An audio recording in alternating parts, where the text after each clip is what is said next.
তাকদীরের ভালো মন্দ এখানে জাস্ট অল্প কিছু কথা বলছি। কিছু কিছু বিষয় আছে তাকদীরে যেগুলো কনস্ট্যান্ট ফিক্স, এগুলো কখনো পরিবর্তন হবে না। যেমন জীবন, আপনার মৃত্যু, আপনার হায়াত ইত্যাদি ইত্যাদি। কিছু বিষয় আছে যেগুলো ঝুলন্ত, মুআল্লাকা, এগুলো ভালো কাজ দিয়ে পরিবর্তন হয়, দোয়া দিয়ে পরিবর্তন হয়, নেকির কাজ দিয়ে, তাকওয়া দিয়ে পরিবর্তন হয়। যেমন কেউ যদি আত্মীয়তার সম্পর্ক বজায় রাখে, তার রিজিক বাড়বে, তার হায়াতে বরকত হবে। এই যে কোরআনের কথা বললাম, কেউ যদি কোরআন বেশি বেশি তেলাওয়াত করে, কোরআন নিয়ে বেশি বেশি গবেষণা করে, তার হায়াতে রিজিকে বারাকা আসবে। কেউ যদি প্রতিবেশীর খোঁজ খবর নেয়, পিতামাতার সেবা করে, মা না থাকলে খালার সেবা করে, তারও বারাকা আসবে। কেউ যদি বেশি বেশি দোয়া করতে থাকে, আল্লাহর কাছে প্রচুর দোয়া করে, খালি দোয়া আর দোয়ার উপর থাকে, দেখবেন ও বিপদ আপদে কম পড়বে। আর বিপদ আপদ আসলেও দেখবেন আল্লাহ পাক গায়েবী মাদাতে দেখবেন কোনো না কোনোভাবে তাকে সেভ করে ফেলছে।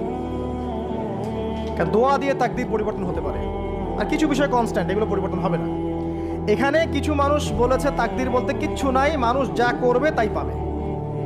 তাকদীর বলতে কিচ্ছু নাই, মানুষ যা কাজ করবে সেটাই মানুষ পাবে, মানে মানুষের কর্মের স্বাধীনতাই চূড়ান্ত। তাকদীর বলতে আসলে কিছু নাই। এদেরকে বলা হয় কাদারিয়া। কি বলা হয়?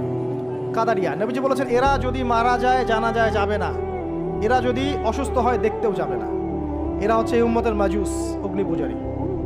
এরকম মানুষ আছে তো আমাদের মধ্যে, তাকদীরে বিশ্বাস করে না, মানুষের কর্ম যা তাই হবে। এটা দলিলও আছে আবার কোরআনে, ওয়ালাইসা লিল ইনসানি ইল্লা মা সাআ, মানুষ তার চেষ্টার বাইরে কিছু পাবে না। এটা হচ্ছে গরুর লেজ ছাগলের পিছনে লাগানো, আর ছাগলের লেজ গরুর পিছনে লাগানো, বাতিল কিয়াস, ইবলিসের মতো। আর একদল আছে যারা মনে করে কর্মের স্বাধীনতা বলতে কিচ্ছু নাই, তাকদীরই সব, যা আছে ভাগ্যে তাই হবে। আমার কাজের কোনো স্বাধীনতা নাই, আল্লাহ চাইলে ভালো করতে পারবো, না চাইলে পারবো না। চুরি করছি কেন? আল্লাহ তাকদীরে লিখছিলেন তাই চুরি করছি। জেনা করলাম কেন? ঘুষ খাইলাম কেন? দুর্নীতি কেন করে? আল্লাহ লিখছেন তাকদীরে তাই, আমার তো কিছু করার নাই। ওমর রাদিয়াল্লাহু আনহুর কাছে এরকম একজন ব্যক্তি আসছিলেন, একদিন বলছিলাম আমি, এসে বলছে, আমি তো চুরি করি নাই, আল্লাহ তাকদীরে লিখছেন তাই আমি চোর হয়েছি। ইবনুল খাত্তাব তিনি বললেন যে ঠিক আছে, কোনো সমস্যা নাই, যে আল্লাহ তোমার তাকদীরে লিখেছেন তুমি চুরি করবা, সে আল্লাহ আমার তাকদীরে লিখেছেন আমি তোমার হাত কেটে ফেলবো। এই আর কি। এদেরকে বলা হয় আবার জাবারিয়া। এদের নাম কি? জাবারিয়া। এদেরও দলিল আছে, আম লিল ইনসানি মা তামান্না ফালিল্লাহিল আখিরাতু ওয়াল উলা, মানুষ যা চায় তাই কি সে পাবে? আল্লাহর হাতেই সমস্ত ক্ষমতা। মানে এরা হয়েছে কি, দুইজন দুই দুয়ারে চলে গেছে। এর মাঝখানে ব্যালেন্সটা কি? তাকদীর আল্লাহর হাতে। আল্লাহ পাক তাকদীর লিখেছেন আসমান জমিন সৃষ্টির 50,000 বছর আগে, এরপরে আবার মায়ের গর্ভে যখন রূহ আসে তখনও, তারপরে লাইলাতুল কদরে তাকদীর আবার বাজেট পেশ করা হয়। কিছু বিষয়ে কনস্ট্যান্ট আর কিছু বিষয় আছে মুআল্লাকা, কাজের মাধ্যমে আপনি পরিবর্তন করতে পারবেন। আর নবী সাল্লাল্লাহু আলাইহি ওয়াসাল্লাম বলেছেন সাহাবীদেরকে যে মানুষকে যে ফলাফলের জন্য সৃষ্টি করা হয়েছে, পৃথিবীতে তার কাজ সেরকমই হবে।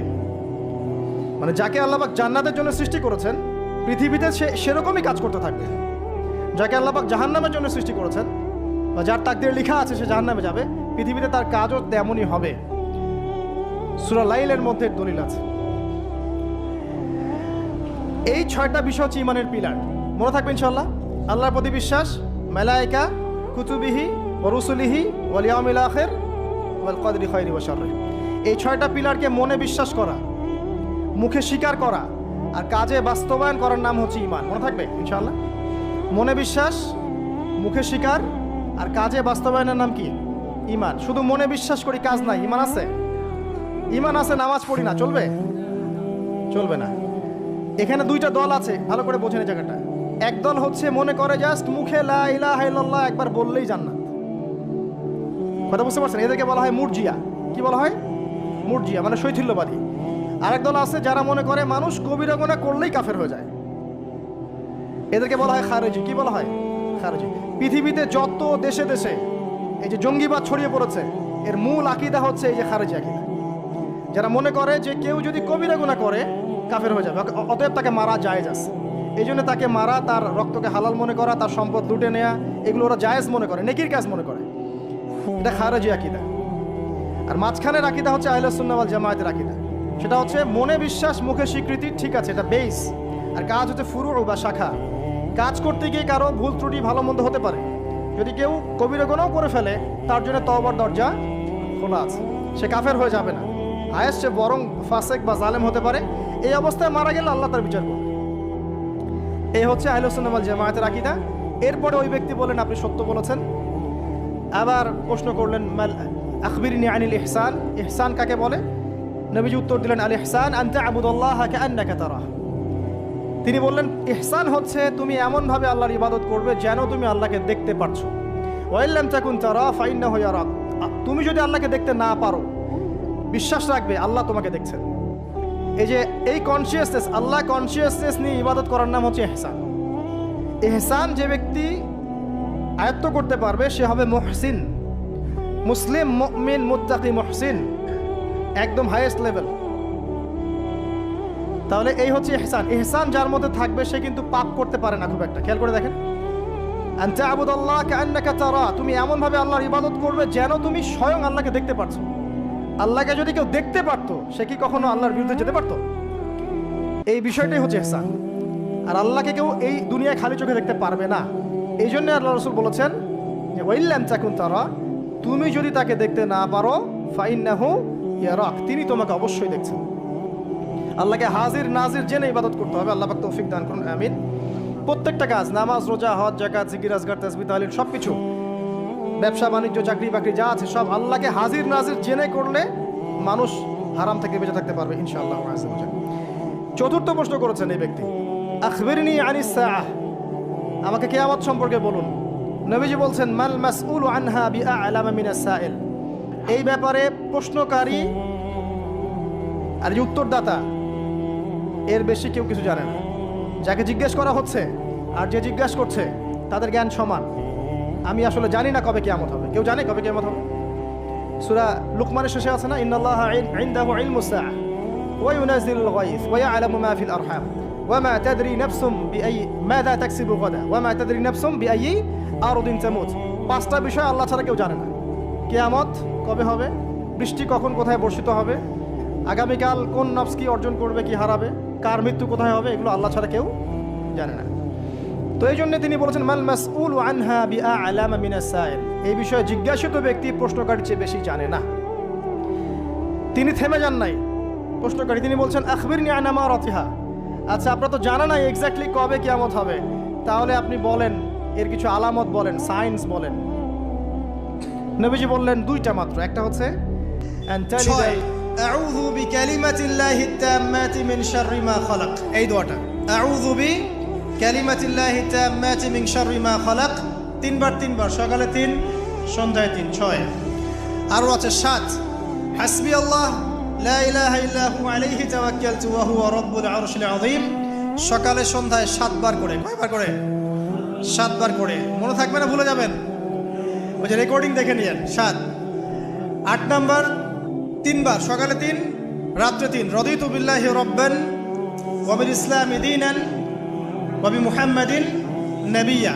8। 9 দরুদ শরীফ, আল্লাহুম্মা সাল্লি আলা মুহাম্মাদ ওয়া সাল্লিম, এতটুকু, আল্লাহুম্মা সাল্লি আলা মুহাম্মাদ ওয়া সাল্লিম, অথবা আল্লাহুম্মা সাল্লি ওয়া সাল্লিম আলা নবিয়িনা মুহাম্মাদ, সকালে 10, রাত্রে 10। আর একটা হচ্ছে সূরাতুল কাফিরুন। কোন সূরা? সূরা কাফিরুন, রাত্রেবেলা পড়বেন। এছাড়া আরও অনেক আমল আছে যেগুলো এক লেকচারে বলা সম্ভব না। এই আমলগুলো নিয়মিত করলে, এই যে চোখ লাগা বলেন, আর এই বদনজর বলেন, আপনার জিন শয়তানের অনিষ্ট বলেন, বা তাবিজ কবজ বলেন, এই যে বানটোনা বলেন, কবিরাজের তন্ত্রমন্ত্র বলেন, ঠিক আছে, দৃশ্য অদৃশ্যের কোনো অনিষ্ট ইনশাআল্লাহ তাআলা আপনার কোনো অনিষ্ট করতে পারবে না ইনশাআল্লাহ। মনে থাকবে?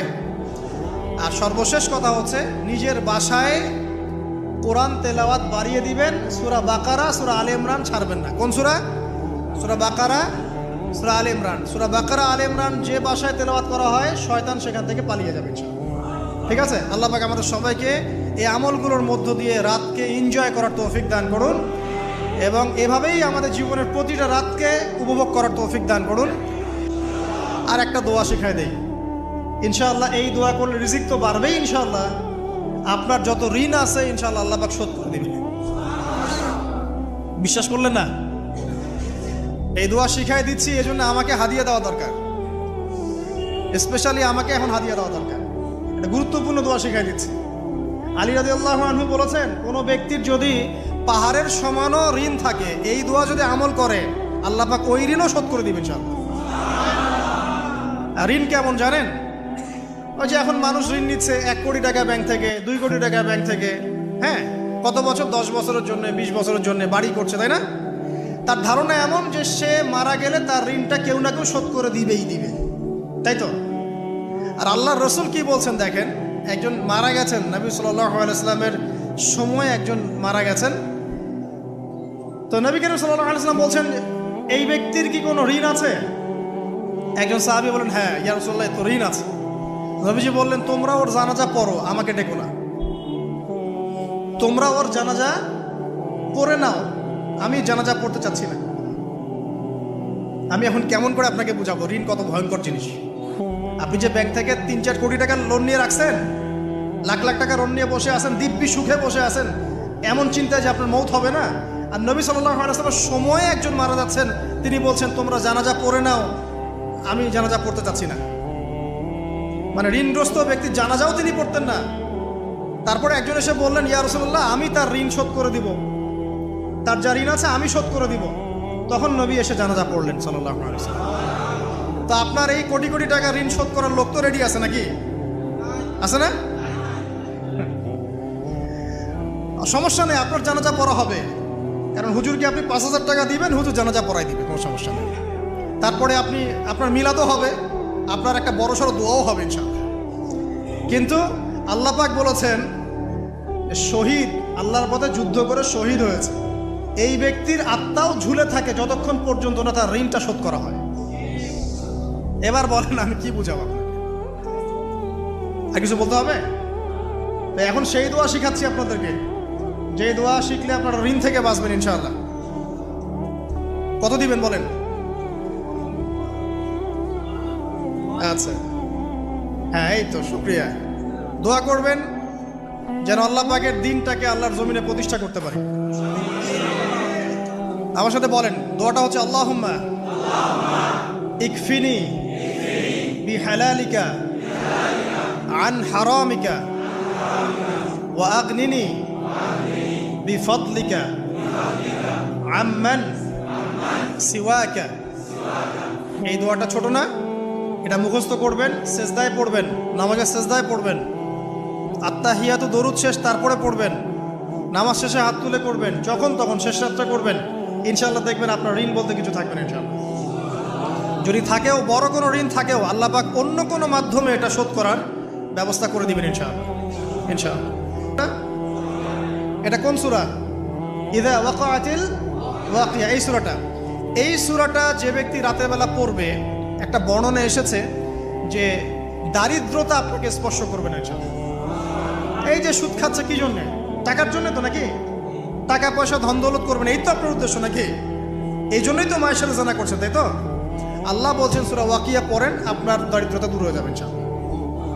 বিশ্বাস হচ্ছে না? রিজিক কার হাতে? না, রিজিক তো আমাদের হাতে। এটা মানুষ বিশ্বাস করে না আসলে, এটা মুখে বলে, মানুষ মুখে বলে রিজিক আল্লাহর হাতে। মানুষ যদি বিশ্বাস করতো রিজিক আল্লাহর হাতে, তাহলে মানুষ কেমন করে সুদ খাবে? ও মনে করছে রিজিক আমার হাতে, আমি যদি খাই সুদ তাহলে আমি গেইন করব, যদি না খাই তাহলে আমি দারিদ্রতায় ভুগবো নাকি? যদি আমি ঘুষ নেই তাহলে আমার উন্নতি হবে অর্থনৈতিক, যদি না নেই তাহলে আমি মরে যাব, না খেয়ে মরে যাব। যদি আমি দুর্নীতি করি তাহলে আমি বাঁচবো, আমার সন্তানরা ভালো থাকবে, যদি না করি আমি দারিদ্রতায় মরে যাব, তাই তো? এই কনসেপ্ট ছাড়া কেউ এগুলা কাজ এমনি করতে পারে নাকি? নিঃসন্দেহে আমরা মনে করি যে রিজিকের মালিক আমরা, আল্লাহ নয়। শুধু মুখের মধ্যে বলি যে রিজিকের মালিক আল্লাহ। রিজিকের মালিক যদি আল্লাহ হতো তাহলে আমি হালাল পথে থাকতাম এবং তাওয়াক্কুল করতাম যে আল্লাহ আমাকে যা রিজিক দিয়েছেন তা তো আসবেই, আসবে না? আসবেই। আমাকে, আপনাকে যদি আল্লাহ পাক, কি বলবো, এটা কোন জেলা? লালমনিরহাট। লালমনিরহাটের 100 একর জায়গায় যত ধান হয়, এতগুলো ধান যদি আপনার আমল নামায় লেখা থাকে, মানে আপনার আমল নাম হচ্ছে রিজিকে, তাকদিরে আপনার তাকদিরে যদি লেখা থাকে যে আপনি 100 একর জমির ধান খাবেন তারপর মরবেন, আছে না লেখা? আচ্ছা, একটা দানা কম বেশি হবে? আপনি যদি আল্লাহর প্রতি তাওয়াক্কুলই করেন তাহলে আপনি আল্লাহর পথে থাকবেন, বিশ্বাস করবেন যে আল্লাহ পাক যেটা লিখে রাখছে আমার তাকদিরে রিজিক, এর একটা দানা রেখেও আমি পৃথিবী থেকে যাব না, সিম্পল। তখন আপনার অন্য পথে যাওয়ার কোনো কারণ নাই। আর যখন আপনি বিশ্বাস করবেন না, না এটা আমার হাতে, আমি যত পরিশ্রম করব তত রিজিক বাড়বে, আমি যত ঘুষ নিব তত বাড়বে, যত সুদ খাবো তত বাড়বে, যত দুর্নীতি করবো তত বাড়বে, তখন তো রিজিকের এই পুরো দায়িত্বটা আল্লাহ পাক আপনার হাতে ছেড়ে দিবেন। আল্লাহ পাক আপনাকে কোনো বারাকা দিবেন না। ইয়ামহাকুল্লাহু রিবা ওয়া ইউরবিস সাদাকা, সদকা করলে সম্পদ বৃদ্ধি পায়, আর রিবার মধ্য দিয়ে সম্পদ ধ্বংস হয়ে যায়, একদম মাটিতে মিশে যায়। কীভাবে ধ্বংস হয় সেটা এখন আলোচনা করার সুযোগ নাই, সময় নাই। আমি ইনশাল্লাহ আরেকদিন শুধু রিবা নিয়ে আলাদা আলোচনা করবো ইনশাল্লাহ। এটা সমাজের নিচু লেভেল থেকে উঁচু পর্যন্ত দরিদ্র মানুষদেরকে আরও দরিদ্র করবে আর ধনীদেরকে আরও ধনী করবে।